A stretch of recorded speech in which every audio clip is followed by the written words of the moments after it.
"Just act like you're mine," he said, power disguising desperation in his voice. Maya recognized the loneliness hiding behind his CEO smile. She'd worn similar masks since losing everything. "Just act like you're mine for tonight," said the CEO, became more than pretense as their borrowed intimacy revealed truths neither could hide. When threats emerged, she vanished to protect him, never expecting he'd tear down his tower of lies to find her again. Fluorescent lights hummed overhead as Maya Brooks pushed her cleaning cart down the empty corridor of the 42nd floor. This late at night, Meridian Tower belonged to the invisible workforce, the cleaners, security guards, and maintenance staff who kept the gleaming glass and steel headquarters functioning, while executives slept in penthouses across the city. She preferred these quiet hours when she could work unobserved, when the weight of others' gazes, curious, dismissive, or worse, pitying, didn't rest upon her shoulders like an unwelcome hand. The building felt honest after hours, stripped of pretense, just steel bones and glass skin without the performance of power that filled it during daylight. She paused outside the corner office, surprised to see light spilling from beneath the closed door. The brass nameplate read, "Ethan Hale, Chief Executive Officer," in authoritative block letters. Maya checked her watch, 11:37 p.m., and frowned. The executives rarely worked past 8, and never this late. Perhaps someone had left the lights on, a small extravagance of electricity that would be added to the company's environmental impact report that no one would read. With a small sigh, she knocked softly, expecting no response, ready to enter and switch off the forgotten lights before continuing her rounds through the silent building. "Come in," called a deep voice, startling her. Maya hesitated, her hand frozen inches from the doorknob. She was not supposed to interact with the higher-ups. That was the unwritten rule of her position. Stay invisible. Clean around them as though they weren't there. Pretend not to hear their conversations about million-dollar deals while earning barely enough to keep her apartment. But the voice had sounded tired, almost defeated. Nothing like the confident tones that occasionally echoed through the building's corridors during daylight hours. Curiosity, that dangerous impulse that had once cost her everything, nudged her forward. She opened the door slowly, cautiously, as though entering territory where she did not belong. Ethan Hale sat behind his massive desk, jacket discarded, sleeves rolled to his elbows, tie loosened at his throat. His dark hair was disheveled as though he'd been running his fingers through it repeatedly, and the usual sharp focus of his eyes was softened by exhaustion. Spreadsheets and documents surrounded him like a paper fortress. He looked up, clearly expecting someone else, and Maya watched the momentary confusion cross his features before recognition dawned. "You're from the cleaning staff," he said, not unkindly, just stating a fact. "I'm sorry, I thought you were my assistant coming back with the files I requested. Please don't let me interrupt your work." "I can come back later, sir," Maya offered quietly, already beginning to retreat. The invisible boundary between their worlds felt suddenly palpable. A glass wall as real as the windows that surrounded his office with views of the sleeping city. She did not belong in this space, with its leather furniture and artwork that probably cost more than her annual salary. The cleaning cart waited in the hallway, a reminder of her place in the hierarchy of this tower. She belonged with it, not here in this rarefied air of power and privilege.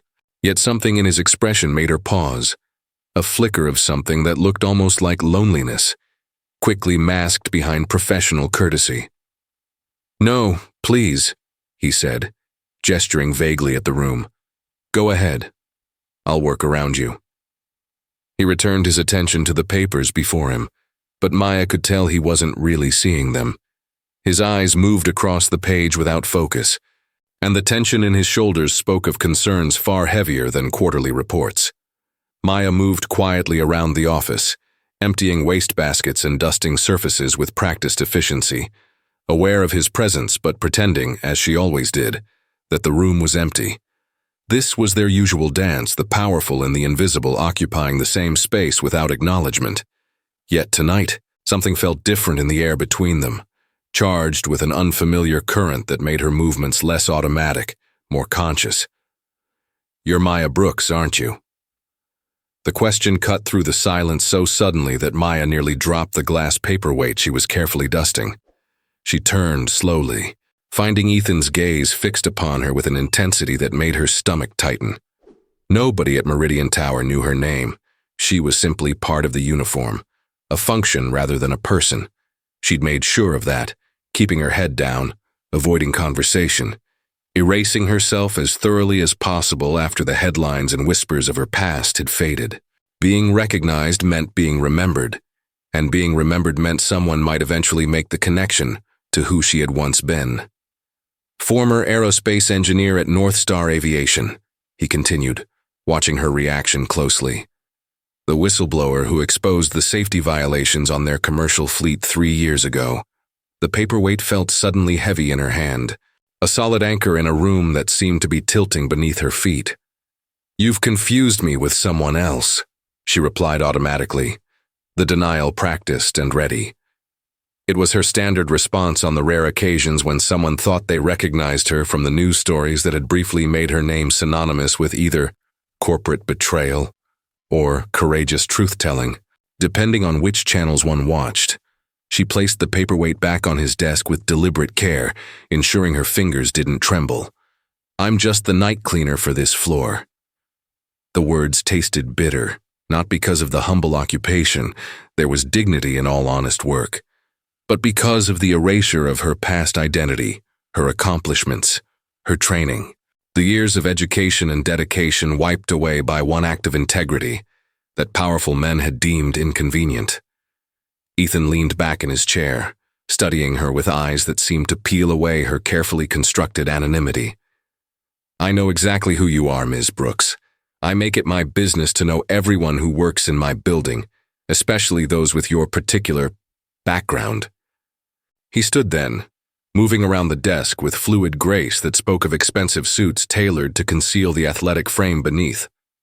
Up close, he was taller than she had realized, and the fatigue she had noticed earlier was etched more deeply around his eyes than was appropriate for a man who couldn't be much past 35. "Your educational credentials are impeccable. MIT, top of your class. Patents in fuel efficiency systems. And then one day, you noticed irregularities in the safety test data that nobody else caught, or nobody else was willing to acknowledge." "Why does it matter?" Maya asked, taking an instinctive step backward. Her heart hammered against her ribs, fight-or-flight response triggered by this unexpected confrontation with her past. She needed this job. Caleb's school tuition was due next week, and landlords didn't accept integrity as currency when the rent was late. "Are you firing me? Because I can assure you, Mr. Hale, I've been nothing but professional in my duties here." The sudden fear made her voice sharper than she intended. The defensive edge of someone who had learned the hard way that vulnerability was a luxury she couldn't afford. She had been rebuilding slowly, carefully, creating a life from the wreckage of her former career, her marriage, her reputation. She couldn't lose this foothold now. His expression softened unexpectedly, genuine regret flickering across his features. "No, Ms. Brooks, Maya. That's not my intention at all, quite the opposite, actually." He gestured to the sitting area in the corner of his office, 2 leather armchairs facing each other across a low glass table. "Please sit down for a moment. I have a proposition for you, one that has nothing to do with your current position here, which remains secure regardless of your answer." He moved toward the small bar concealed in a credenza against the wall. "Can I offer you something? Water? Coffee?" The casual hospitality felt surreal in the context of their respective positions, as though they were suddenly meeting as equals rather than employer and night cleaner. Maya hesitated, every instinct warning her to retreat to the safety of invisibility, to decline and continue her rounds as though this conversation had never happened. Yet curiosity, that same fateful curiosity that had led her to examine those test results more closely 3 years ago, pulled her forward. She perched tentatively on the edge of the armchair, back straight, hands folded in her lap. "Water, please," she said quietly, watching as he filled 2 crystal tumblers and brought them over. The absurdity of the situation wasn't lost on her. The CEO of Meridian Tower personally serving water to the woman who emptied his trash. Something important was happening here, some shift in the expected order of things that made her simultaneously wary and intrigued. "What kind of proposition, Mr. Hale?" she asked, accepting the glass without allowing their fingers to touch. "Please, call me Ethan," he said, settling into the chair opposite her with a grace that spoke of privilege and practice. "What I'm about to suggest will sound unorthodox." He took a measured sip of water, organizing his thoughts, and Maya recognized the calculated pause of someone accustomed to negotiations. "I need a date for the Meridian Tower annual gala this Saturday night. Not a real date, a pretend one. Someone to play the role of my girlfriend for exactly one evening, in front of the board members, business partners, and various sharks circling our company waters." His directness caught her off guard. She had expected circuitous corporate speak, not this blunt admission of need. The crystal tumbler felt cool against her palm as she absorbed his words. Searching for the hidden angles, the potential traps that experience had taught her would always exist. Maya studied him carefully, looking past the perfect suit and confident posture to the subtle signs of strain around his eyes. "You're the CEO of a multi-billion-dollar corporation. Surely you could have your pick of willing companions for such an event. Models, socialites, anyone who'd be flattered by the invitation." She didn't add what she was thinking. Someone who would look the part, someone who belonged in that world of wealth and power, someone who wouldn't be recognized as the night cleaner by any sharp-eyed board member. The incongruity of his request made her suspicious. Men with power never approached women like her without ulterior motives. That lesson had been painfully reinforced throughout her professional life. "Why me? What's the real reason?" Her direct question hung in the air between them, unadorned by politeness or deference. Ethan's lips curved in a smile that held more resignation than humor. "Precisely because you're not a model or socialite eager to be seen on my arm. The board has been concerned about my personal life lately, or rather, the lack thereof. They believe a CEO should project stability in all aspects of his life, including the domestic. My predecessor was a family man with a photogenic wife and 2 Harvard-bound children. I, on the other hand, have devoted myself entirely to this company for the past 5 years, which has left little room for relationships." He leaned forward slightly, his voice lowering as though sharing a confidence. "The rumors about my private life have begun affecting investor confidence. Some speculate I'm hiding something, a drinking problem, gambling debts, unsavory habits. Others think I'm simply too cold or damaged to maintain connections. None of these rumors serve Meridian Tower's interests." "And your solution is to hire a fake girlfriend?" Maya couldn't keep the incredulity from her voice. The corporate world she had once navigated had been full of artifice and performance, but this seemed extreme, even by those standards. "That sounds like the plot of a bad movie, not a business strategy." She set her glass down on the table between them, suddenly aware of how out of place her cleaning uniform looked against the elegant leather and glass of his office. The disparity between their positions, between their lives, couldn't have been more starkly illustrated. "Besides, I'm hardly the type your board members would expect to see on your arm. I push a cleaning cart for a living now, remember?" The bitterness slipped into her tone despite her best efforts, a reminder of all she had lost when she chose truth over security. "That's precisely why you're perfect," Ethan replied, leaning back in his chair with newfound animation, as though her objection had only confirmed his choice. "I don't need someone who fits their expectations. I need someone genuine, intelligent, and perceptive. Someone who won't be dazzled by the trappings of wealth or power because she's seen behind the curtain already." His gaze held hers steadily, and Maya was struck by the absence of condescension in his expression. He was speaking to her as an equal, not as a subordinate to be managed or directed. "You have presence, Maya, education, and most importantly, integrity. One evening of pretense with someone who understands the cost of truth. That's what I'm asking for. In return, I'm prepared to offer compensation that might help with your son's education." Maya felt her breath catch. "How do you know about my son?" The question emerged sharper than intended, maternal protectiveness flaring instantly.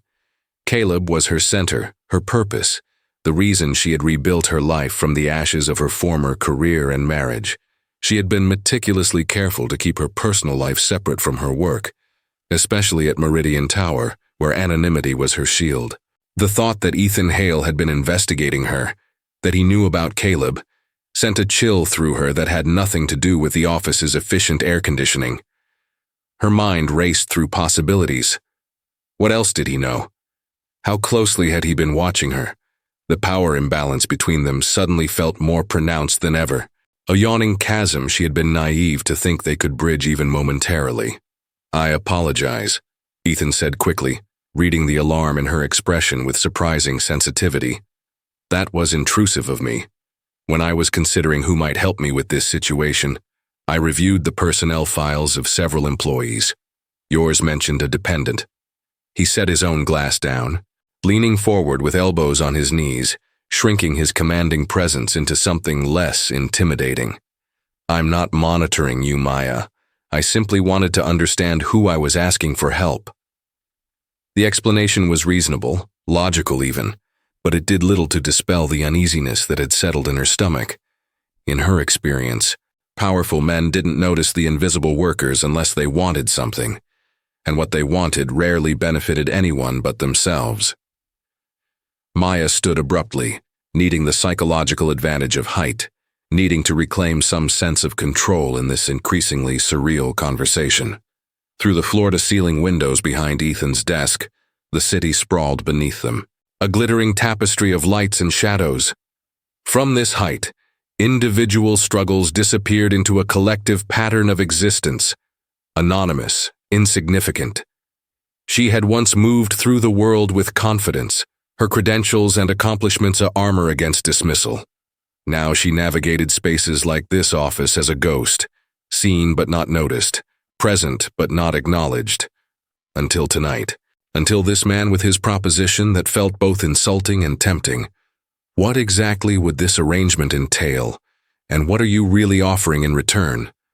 Ethan remained seated, allowing her the small power shift of standing over him. "One evening, this Saturday from 7 until whenever you wish to leave. You'd wear an appropriate dress, which I would provide, and accompany me to the gala at the Westbrook Hotel. We would interact as though we've been dating for a few months. Nothing overly affectionate, just comfortable familiarity. You would meet various business associates, smile appropriately, perhaps dance once or twice if you're comfortable with that. At the end of the evening, my driver would take you home, and our relationship would conclude." He delivered the parameters with the precision of someone accustomed to outlining terms, leaving no room for ambiguity or misinterpretation. "In return, I would arrange for a one-time bonus of $50,000 to be deposited into your account. No questions asked, completely separate from your regular employment." The figure hung in the air between them, enormous and seductive. $50,000 would cover Caleb's school tuition for 3 years, with enough left over to finally move them out of their cramped apartment in a neighborhood where sirens served as nightly lullabies. It would create a buffer against emergencies, against the constant fear of one unexpected expense, toppling their precarious financial stability. It was freedom, security, breathing room, and all for one evening of pretense, something far less compromising than what others in desperate circumstances might consider. Still, Maya's pride bristled at the implication. "So you're renting me," she said flatly, the words sharp-edged with resentment, "paying for the appearance of connection rather than doing the work to build real relationships. Isn't that exactly the kind of empty performance that made you uncomfortable with those models and socialites?" Something flashed in Ethan's eyes, hurt perhaps or recognition, before his expression smoothed back into careful neutrality. "I'm asking for your help with a specific problem, and offering fair compensation for your time and potential discomfort. Nothing more." He stood now too, the full impact of his height and presence reasserting itself as he moved to stand beside her at the window. The city below seemed to acknowledge him differently than it did her. For him, those lights represented opportunity, conquest, possibilities. For her, they were reminders of doors closed. of a world that had decided her principles made her dangerous, unemployable. "I understand your reluctance," he continued, his voice softer now, "and I respect it. The offer remains open until tomorrow evening if you need time to consider." Maya turned to face him, finding unexpected vulnerability in his expression, a crack in the perfect facade of confidence and control. For a brief moment, she glimpsed the man beneath the title, someone perhaps as isolated by circumstances as she had become. Different causes, same result. Standing alone, watching others connect while remaining separate. The realization unsettled her more than his proposition had. "Why does it matter so much?" she asked, genuine curiosity replacing defensiveness. "You're successful, respected. The board's opinion of your personal life seems trivial compared to what you've accomplished professionally."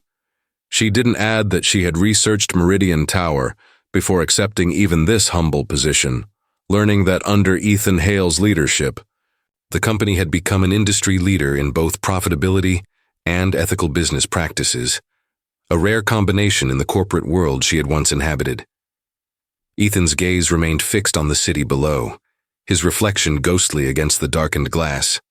"Success is measured differently depending on who holds the ruler," he said finally, the weariness in his voice suggesting this was a battle fought many times before. "I've tripled our market share, expanded internationally, implemented sustainable practices that will save millions over time while reducing our environmental impact. By any rational metric, I've succeeded beyond expectation." His fingers tapped lightly against the glass, a subtle gesture of frustration. "But the old guard on our board still believes in a different kind of success, the kind measured in country club memberships, charity gala appearances, and family Christmas cards. To them, a man alone is inherently suspect, either fundamentally flawed or hiding secrets that might eventually damage the company." The candor in his explanation surprised her. Maya had expected corporate doublespeak, not this raw admission of the constraints even the powerful operated under. She recognized the underlying frustration. How often had she been judged not on her engineering brilliance, but on her ability to navigate social expectations as the rare woman in her field? Different circumstances, similar cage.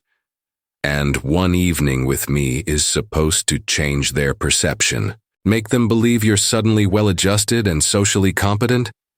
She didn't intend the skepticism that colored her tone, but years of disillusionment had made cynicism her default response to anything that seemed too simple a solution for complex problems.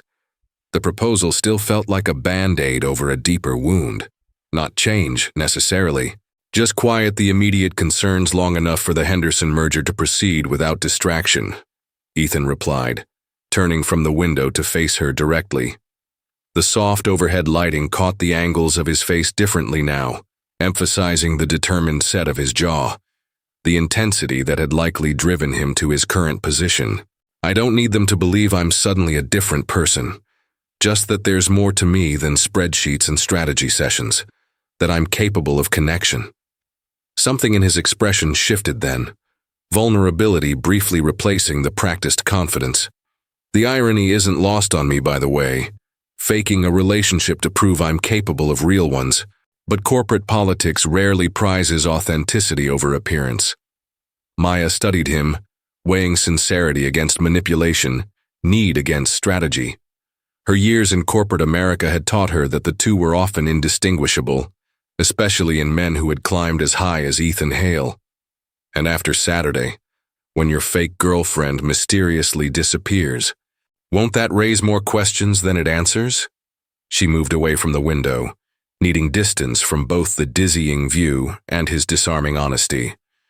Her cleaning cart waited in the hallway, practical, functional, honest in its purpose. Unlike this conversation with its layers of performance and need, the stark contrast between their worlds had never felt more apparent. His, where problems were solved with money and influence. Hers, where every dollar was stretched to breaking and influence, was a luxury she had sacrificed for truth. A natural parting of ways, amicable but ultimately unsustainable given our different lives, Ethan said, the explanation clearly prepared in advance. He followed her movement with his eyes, but remained where he was, respecting the space she had created between them. The goal isn't to convince them I'm suddenly half of a perfect couple. It's simply to demonstrate that I'm not the emotionally stunted workaholic they suspect. To humanize me enough that they stop looking for hidden flaws and focus on the merger instead. He paused, watching her closely. I know how this sounds, Maya, calculating, cold, even. But business at this level is rarely straightforward, and sometimes performance becomes necessary for survival. I suspect you understand that better than most. The reference to her own past struck a chord Maya didn't want to acknowledge. How many performances had she herself given throughout her career, smiling through meetings where her ideas were attributed to male colleagues, pretending not to notice when she was excluded from after-work gatherings where real decisions were made, maintaining composure when her safety concerns were dismissed as feminine overcaution, until finally she had stopped performing, stopped pretending, and lost everything as a result. The irony of being asked to resume a performance now, even for one night, wasn't lost on her. She reached for her cleaning cart, needing the familiar solidity of its handle beneath her fingers, an anchor to her current reality. I'll think about it, she said finally, neither accepting nor rejecting his proposition outright. You'll have my answer tomorrow. The dress arrived at Maya's apartment Friday afternoon in a sleek black garment bag, delivered by a courier who seemed distinctly out of place in her working-class neighborhood. Caleb had watched with wide-eyed curiosity from the kitchen table where he was completing his math homework, his pencil frozen mid-equation. Is it a costume, Mom? He had asked, 8-year-old imagination immediately conjuring scenarios more fantastic than the truth. She had smiled, ruffling his dark curls affectionately, and offered a simplified version. She was helping a work colleague with an important business event. The explanation satisfied him, his attention quickly returning to fractions and decimals, while Maya carried the mysterious package to her bedroom with a mixture of anticipation and dread. Her text message acceptance to Ethan had been brief, businesslike, a simple "I'll do it" without elaboration or condition. His response had been equally concise, details for tomorrow, and thank you. Now standing before the mirror in her small bathroom, Maya barely recognized the woman reflected back at her. The dress Ethan had sent was midnight blue, elegant in its simplicity, with a modest neckline and a silhouette that suggested rather than displayed the curves beneath. It fit perfectly, a detail that both impressed and unsettled her, wondering how he had guessed her measurements so accurately. She had twisted her hair into a simple updo, applied makeup with careful precision, transforming the tired single mother into someone who might plausibly belong on the arm of a CEO. The overall effect was striking without being obvious, exactly the image of quiet confidence and understated elegance that would complement without overshadowing. She wondered if that had been his intention all along, this careful curation of her appearance to serve his specific purpose. Mrs.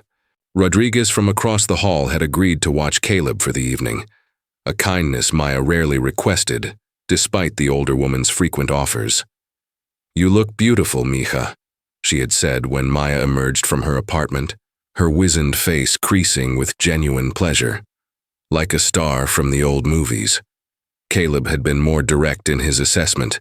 You don't look like you, Mom. The innocent observation had lingered as she descended the stairs of their apartment building, carefully navigating cracked concrete in unaccustomed heels. She didn't look like herself because she wasn't herself tonight. She was a carefully constructed image, a projection of what Ethan Hale needed her to be. The realization brought an uncomfortable parallel to her former career, when she had molded herself to fit the expectations of a male-dominated industry, until the cost became too high to bear. The car sent to collect her was discreetly luxurious, black and gleaming with tinted windows that separated her from the curious gazes of neighbors gathering on stoops in the warm evening air. The driver opened the door with practiced courtesy, and Maya slid into the leather interior with an odd sense of displacement. This vehicle represented more money than she earned in months, yet she was expected to act as though such luxury was commonplace, unremarkable. As the car pulled away from the curb, she caught a final glimpse of her building, faded brick and fire escapes, window units dripping condensation onto the sidewalk below. The contrast between her daily reality and tonight's performance stretched before her like a chasm. She wasn't certain she could bridge convincingly. Doubt crept through her carefully maintained composure. What if she couldn't play this role? What if she embarrassed Ethan, or worse, herself? The financial security he offered seemed suddenly inadequate compensation for the potential humiliation. The car glided through city streets toward the Westbrook Hotel, a historic limestone building that housed the city's most exclusive events. Maya watched the neighborhoods transform outside her window, gradually growing more manicured, more pristine, wealth announcing itself in subtle architectural flourishes and immaculate sidewalks. By the time they pulled under the hotel's elegant portico, her palms were damp with nervous perspiration, her heart beating an uncomfortable rhythm against her ribs. This was madness. She didn't belong in this world anymore, if she ever truly had. The driver opened her door, extending a hand to help her emerge, and suddenly she was standing beneath crystal chandeliers and marble columns, the evening air heavy with expensive perfume and privilege. Before she could reconsider, before she could flee back to the safety of her familiar obscurity, Ethan appeared at the entrance, immaculate in a tailored tuxedo, his expression warming visibly when he caught sight of her. "You came," he said quietly, reaching for her hand as he approached. The simple touch was part of their performance, she knew, yet it steadied her unexpectedly. His palm was warm against hers, his grip gentle but secure. "I wasn't entirely certain you would." The admission held a vulnerability that didn't match his outward confidence, the perfect tailoring and practiced smile. For a moment they stood regarding each other, two people about to embark on an elaborate deception together, linked by mutual need rather than genuine affection. Then Ethan leaned closer, his breath warm against her ear as he whispered, "Just act like you're mine for tonight, Maya. Nothing more, nothing less." The instruction was unnecessary.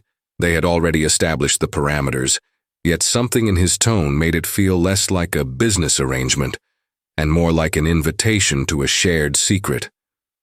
With a slight nod, Maya stepped forward, her hand still in his, ready to play her role in the evening's carefully orchestrated performance. The ballroom of the Westbrook Hotel had been transformed into a glittering oasis of wealth and influence. Crystal chandeliers cast prismatic light over tables draped in white linen, while arrangements of white orchids and blue hydrangeas created elegant centerpieces that echoed the corporate colors of Meridian Tower. A string quartet played classical compositions in the corner, providing sophisticated background music for the hum of conversation and the delicate clink of champagne glasses. Maya absorbed these details with the careful observation of someone entering foreign territory, cataloging potential hazards and safe harbors alike. Ethan's hand rested lightly at the small of her back as he guided her through the crowd, the gentle pressure both reassuring and a subtle reminder of their agreed-upon intimacy. His touch should have felt invasive, presumptuous even, yet something in his careful respect of boundaries made it almost comforting amidst the sea of unfamiliar faces. "Charles Westmont, Chief Financial Officer at Harrington Industries," Ethan murmured, nodding toward a silver-haired man in animated conversation near the bar. "Key player in the Henderson merger we're pursuing. Caroline Vega, our CFO, approaching from the left, brilliant with numbers, less so with people." The steady stream of information continued as they moved through the room, Ethan briefing her on key figures with the concise efficiency of a military commander. Maya absorbed the details, understanding their importance to the performance they were about to give. Each introduction would be a test of their supposed relationship, each conversation an opportunity for scrutiny. She felt the weight of curious gazes following their progress, the subtle evaluations and reassessments happening behind polite smiles. It was exactly like the engineering conferences she had once navigated, where her gender had made her both highly visible and perpetually underestimated. "Ethan, darling, you've been holding out on us." The female voice cut through Maya's thoughts, rich with cultured vowels and subtle accusation. Caroline Vega approached with the confident stride of someone accustomed to commanding attention, her crimson dress a strategic choice that ensured all eyes followed her movement through the room. She was striking rather than conventionally beautiful, with sharp cheekbones and calculating eyes that assessed Maya with microscopic precision. "Aren't you going to introduce us to your mysterious companion?" The plural was misleading. Caroline stood alone, yet the question implied collective curiosity, as though she spoke for the entire gathering. Her smile didn't reach her eyes, which remained cool and evaluative as they swept over Maya, lingering on details that might reveal weakness or inconsistency. Ethan's hand pressed slightly firmer against Maya's back, a silent communication of support before he replied with practiced ease. "Caroline, this is Maya Brooks. Maya, Caroline Vega, Meridian's financial wizard." The introduction was deliberately casual, offering no explanation for Maya's presence that might invite further questioning. Maya extended her hand, keeping her expression pleasant but reserved, mirroring the poised confidence she had once wielded in corporate boardrooms. Caroline's handshake was brief, her fingers cool and dry against Maya's palm. "Maya and I have been seeing each other for a few months now," Ethan continued, his tone suggesting this information was neither particularly private nor especially noteworthy. "She finally agreed to brave one of these corporate functions, despite my warnings about the tedious speeches and mediocre champagne." "How fascinating," Caroline replied, the words stretched thin with skepticism. "And what is it you do, Maya?" The question was delivered with practiced casualness, but Maya recognized the tactical probe, establishing hierarchies, searching for incongruities, assessing whether this unexpected variable posed any threat to carefully laid plans or established power structures. It was the same technique Maya had faced countless times as a female engineer entering rooms designed to exclude her. She felt Ethan tense slightly beside her, perhaps preparing to intercede with a deflection, but Maya responded before he could speak. The agreed-upon story was that they had met through mutual friends, vague enough to discourage deeper investigation, while plausible enough to avoid obvious contradiction. "Currently, I'm consulting on efficiency systems for various industries," Maya replied smoothly, the half-truth sliding easily from her lips. She was, after all, exceptionally qualified to speak on such matters, even if her current consultations existed only in the dusty corners of her mind, where her engineering expertise still lived. "It's less about what I do and more about the problems I solve." She maintained direct eye contact with Caroline, refusing to be diminished by the other woman's obvious attempt to establish dominance. Something shifted in Caroline's expression, a momentary reassessment, perhaps, before her practiced smile returned.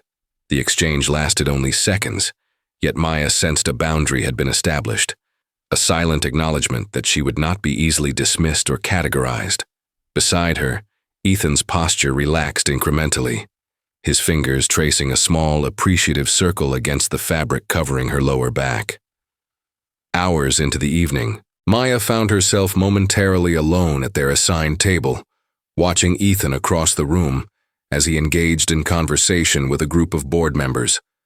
He moved with the confident ease of someone who belonged in this world of wealth and influence, yet she had begun to notice the subtle signs of performance in his interactions, the careful modulation of his smile, the measured gestures that conveyed authority without aggression, the way his posture shifted depending on who approached him.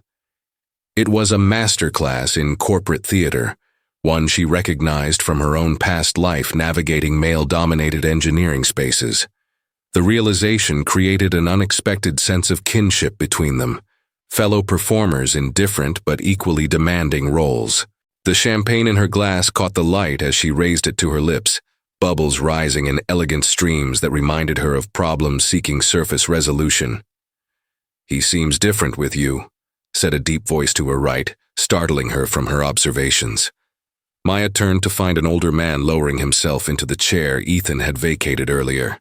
His tailored suit spoke of significant wealth, but it was the shrewd intelligence in his eyes that commanded attention rather than any outward display of affluence. "James Harrington," he introduced himself, extending a hand weathered by age but still firm in its grip. Chairman of the board at Meridian Tower. The introduction was unnecessary.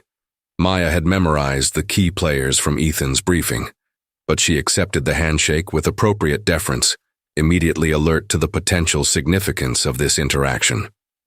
Harrington was not known for social mingling. His appearance at her table suggested purpose rather than casual conversation. Maya maintained her composed smile, though her pulse quickened with caution. "It's a pleasure to meet you, Mr. Harrington. Ethan speaks highly of your leadership." The polite response revealed nothing while acknowledging the power dynamic between them. She wondered if this was some kind of test. The board chairman approaching Ethan's supposed girlfriend, while he was conveniently engaged elsewhere. A subtle evaluation of her suitability, perhaps, or a fishing expedition for information. Harrington studied her with the unhurried assessment of someone accustomed to making million-dollar decisions based on instinct as much as data. His silence was a tactical tool, one designed to encourage nervous chatter from those less comfortable with power. Maya simply returned his gaze, neither defensive nor intimidated, waiting for him to reveal his purpose. "Ethan is the most brilliant CEO this company has ever had," Harrington said finally, his tone matter-of-fact rather than complimentary. "Driven, strategic, uncompromising when it matters. But until tonight, I've never seen him introduce anyone as someone who actually understands me." He emphasized the quoted words slightly, watching Maya's reaction with keen interest. Those were his exact words to Walter Chen from the Asian Markets Division, not the typical way one introduces a romantic partner. The observation hung between them, not quite an accusation but definitely a probe. Maya felt a flutter of alarm beneath her practiced calm. This wasn't part of their script. Ethan was supposed to present her as an uncomplicated romantic interest, not someone who possessed unique insight into his character. Such a specific claim invited scrutiny they had agreed to avoid. "Understanding comes in many forms," Maya replied carefully, buying time to recalibrate her approach. Her gaze drifted back to Ethan across the room, finding him already looking in her direction, his expression shifting from polite engagement to subtle concern when he noticed her companion. Some connections defy simple categorization. The deliberately ambiguous response neither confirmed nor denied Harrington's implicit question about the nature of their relationship. She was acutely aware of the delicate balance required, maintaining the deception, while avoiding specific lies that might unravel under future scrutiny. Harrington followed her gaze to Ethan, something thoughtful settling in his expression as he observed the silent communication passing between them. A genuine moment amidst the carefully orchestrated performance of the evening. "Indeed they do," Harrington agreed, surprising her with a warm chuckle that softened his imposing presence. "That boy has been performing the role of perfect CEO so long, I sometimes wonder if he remembers who he was before the title." He rose from the chair with surprising agility for his age, straightening his jacket with practiced precision. "Whatever your understanding of him entails, Ms. Brooks, I find it refreshing. Perhaps you might encourage him to bring more of himself to the boardroom, and less of the persona he thinks we expect." With a slight nod that somehow conveyed both approval and dismissal, Harrington moved away, intercepting Ethan with a hearty clap on the shoulder, before Maya could process the unexpected direction their conversation had taken. She watched their interaction with growing unease, wondering what assessment Harrington had made, and how it might affect the carefully constructed narrative she and Ethan had created. The evening air carried the first hint of autumn as Maya stepped onto the hotel's terrace, seeking momentary respite from the crowded ballroom. The city sprawled before her, a tapestry of lights against the darkness, simultaneously familiar and foreign from this elevated vantage point. She drew a deep breath, allowing the cooler temperature to settle her thoughts, which had grown increasingly unsettled as the night progressed. The role she had agreed to play, Ethan's romantic interest, had begun to blur at the edges, the performance occasionally giving way to moments of genuine connection that caught her off guard. When he laughed at something she said, the sound surprising in its authenticity, When his hand found hers under the table during the interminable speeches, the contact seemingly unconscious rather than calculated. When their eyes met across crowded conversations, silent understanding passing between them without words. Hiding from the vultures or just needed air? Ethan's voice came from behind her, quiet and lacking the polished edge he maintained inside. Maya turned to find him approaching with 2 glasses of water, offering one to her with a rueful smile. "I saw you escape and thought you might prefer this to more champagne." The thoughtful gesture touched her unexpectedly. He had noticed her declining refills throughout the evening, choosing to remain clear-headed. She accepted the glass with murmured thanks, their fingers brushing briefly in the exchange. The contact sent an unwelcome current of awareness through her, a reminder that this manufactured intimacy carried genuine risks to her emotional equilibrium. She was playing a part, nothing more, a fact she needed to reinforce before confusion took deeper root. "Your board chairman made a point of introducing himself while you were occupied," Maya said, steering conversation to safer territory. "He seemed particularly interested in how you described me to others." She watched Ethan's expression carefully, noting the momentary tightening around his eyes before his features smoothed back into careful neutrality.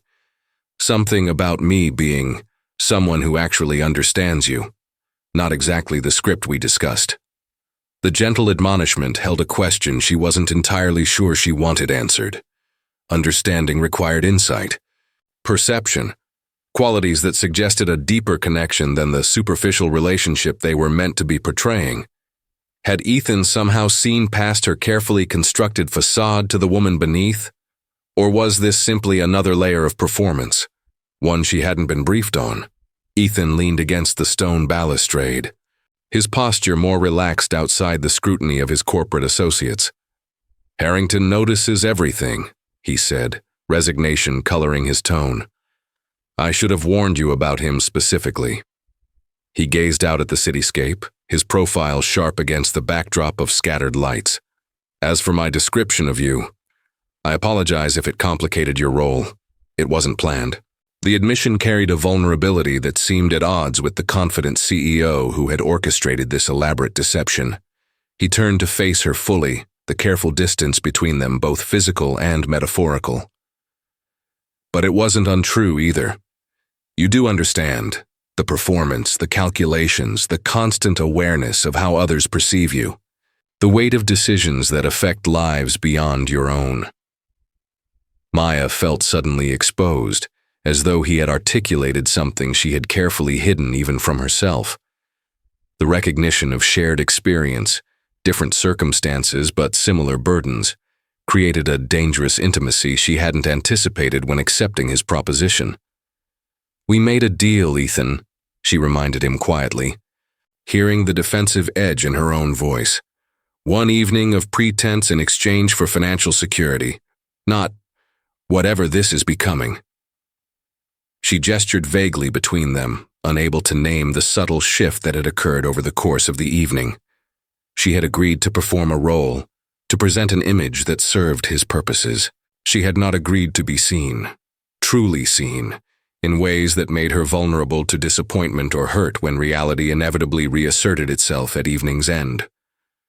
"You're right," Ethan acknowledged, straightening from the balustrade with a visible reassembling of his public persona. The transformation was subtle, but unmistakable. Shoulders squaring, expression shifting from openness to controlled amiability, the careful mask sliding back into place. "I apologize for overstepping. The parameters of our arrangement were clear." The formality in his tone created immediate distance between them, the brief connection severed with surgical precision. Maya felt an irrational pang of loss, quickly suppressed beneath practical considerations. This was better, safer, for both of them. The evening would end, she would return to her life of anonymous labor and single motherhood, and he would remain in his tower of glass and influence. Their worlds had temporarily intersected, but were never meant to merge. Any suggestion otherwise was fantasy at best, dangerous delusion at worst. The next morning dawned with disorienting normalcy. sunlight filtering through Maya's bedroom curtains as Caleb's cheerful chatter drifted from the kitchen, where Mrs. Rodriguez was helping him prepare breakfast. The events of the previous evening felt dreamlike in their contrast to her daily reality. The glittering ballroom, the measured performances, the unexpected moments of connection with Ethan Hale. She had returned home just after midnight, the promised payment already transferred to her account, according to the text message that arrived as she was removing the elegant dress that had transformed her for one evening. The transaction was complete, the arrangement fulfilled on both sides. She should have felt only satisfaction at the financial security now cushioning her son's future. Instead, an unsettled melancholy lingered as she rose to face the day, a sense of something left unfinished, despite the clean resolution of their business agreement. 3 days later, Maya pushed her cleaning cart along the familiar corridor of Meridian Tower's executive floor, the late-night silence broken only by the distant hum of the building's systems. She had purposely switched shifts with another cleaner to avoid any potential awkwardness should Ethan be working late again. The weekend's performance had been concluded. Returning to invisibility was the logical next step. She paused outside his office door, relieved to find it dark and empty. The nameplate gleamed under the hallway lights. Ethan Hale, Chief Executive Officer, a formal designation that seemed somehow inadequate after glimpsing the man behind the title. Shaking off the unwelcome sentiment, Maya continued her rounds, focusing on the practical tasks that had defined her existence since rebuilding her life from the wreckage of her whistleblower past. Floors were cleaned, trash emptied, surfaces dusted with methodical efficiency. Her movements automatic while her mind drifted between practical concerns and unwanted memories of champagne bubbles and shared glances. The first indication that something was wrong came 2 weeks later, when Maya arrived for her shift to find security guards posted at every entrance, their expressions grim as they checked identification with unprecedented thoroughness. Rumors circulated among the cleaning staff. A data breach, corporate espionage, financial irregularities. No one knew for certain, but the tension in the building was palpable. Executives arriving early and leaving late, closed-door meetings extending into the night. Maya kept her head down, focusing on her work with deliberate concentration, telling herself the situation had nothing to do with her, while a nagging voice whispered otherwise. Then Caroline Vega appeared one night as Maya was cleaning the conference room, the CFO's unexpected presence causing her to nearly drop the trash bin she was emptying. "Quite the convincing performance at the gala," Caroline said without preamble, her tone conversational but her eyes cold with calculation. "Almost had me fooled. Almost." Fear crystallized in Maya's stomach, sharp and immediate. Caroline's smile didn't reach her eyes as she placed a manila folder on the conference table, flipping it open to reveal photographs. Maya and Ethan entering the gala together, standing close on the terrace, his hand at the small of her back as they navigated the crowded ballroom. "Curious thing about background checks," Caroline continued, her manicured nail tapping against another page in the folder. "They sometimes miss important details when employment is categorized as custodial staff, like whistleblower histories, lawsuits against former employers, the kind of details that might interest the board if they knew their CEO was romantically involved with someone who once brought down an entire company division with her. Ethical concerns." The threat was unmistakable in its precision, targeting exactly the history Maya had worked so hard to distance herself from. "There is no romantic involvement," Maya stated flatly, hands steady despite the adrenaline coursing through her. It was one evening, a favor to a colleague. Nothing more. The partial truth felt hollow even as she spoke it, inadequate against the calculated attack Caroline was constructing. The CFO's laugh held no humor, only sharp edges of ambition and determination. Semantics won't matter to the board or to the press, especially with the Henderson merger in such a delicate phase. She closed the folder with deliberate care, her message delivered with the precision of a skilled archer. Ethan has built something remarkable here. It would be a shame to see it destabilized because of poor judgment. With that parting observation, Caroline departed, leaving Maya alone with the implicit choice hanging in the air: disappear completely, or watch Ethan's reputation and work be systematically dismantled because of their brief association. The decision formed with painful clarity as Maya finished her shift, mechanically completing her tasks while her mind processed the implications of Caroline's threat. She had already lost one career by standing on principle. She couldn't be responsible for destroying Ethan's as well. The connection between them, whatever its true nature, wasn't worth the damage Caroline could inflict with strategic application of innuendo and half-truths.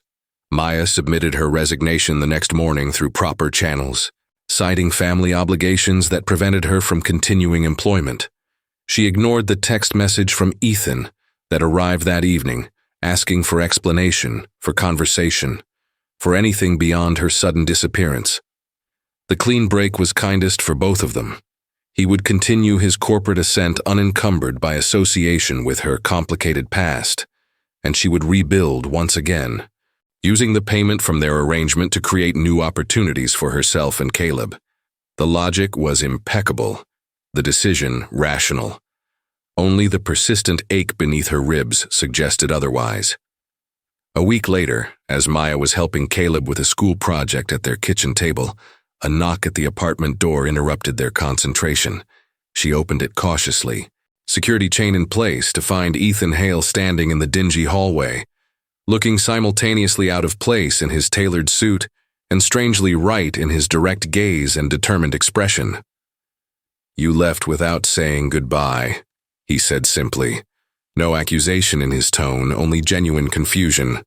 Maya's grip tightened on the doorframe, her instinct to protect herself warring with an irrational surge of relief at seeing him again.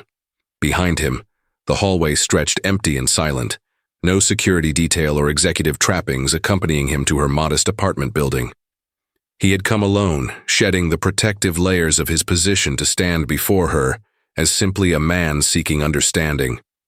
"Caroline came to see me," she explained quietly, reluctantly.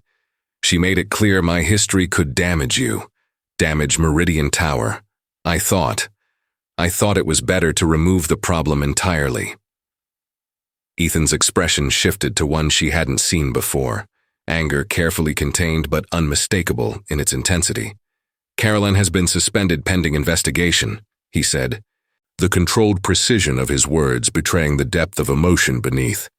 "The board discovered she was manipulating financial projections to position herself for my job. She was using anything she could find to undermine confidence in my leadership." He held out a folded paper that Maya recognized with surprise as one of Caleb's drawings, a crayon rendering of a tall building with doors standing open at its base, stick figures entering freely. "Your son left this in your desk drawer. The cleaning supervisor found it when clearing out your things." His voice softened as Maya accepted the drawing with trembling fingers. "It made me realize something important, about towers and doors and who we allow inside them." Maya studied the childish drawing, seeing it suddenly through Ethan's eyes. The building that could represent Meridian Tower, the open doors symbolizing accessibility, inclusion, welcome. A child's simple vision of what a company could be, should be. "Caleb has always had an active imagination," she said, voice unsteady as she tried to maintain emotional distance even as it crumbled beneath the weight of Ethan's presence at her door, the evidence of his effort to find her, to understand her abrupt departure.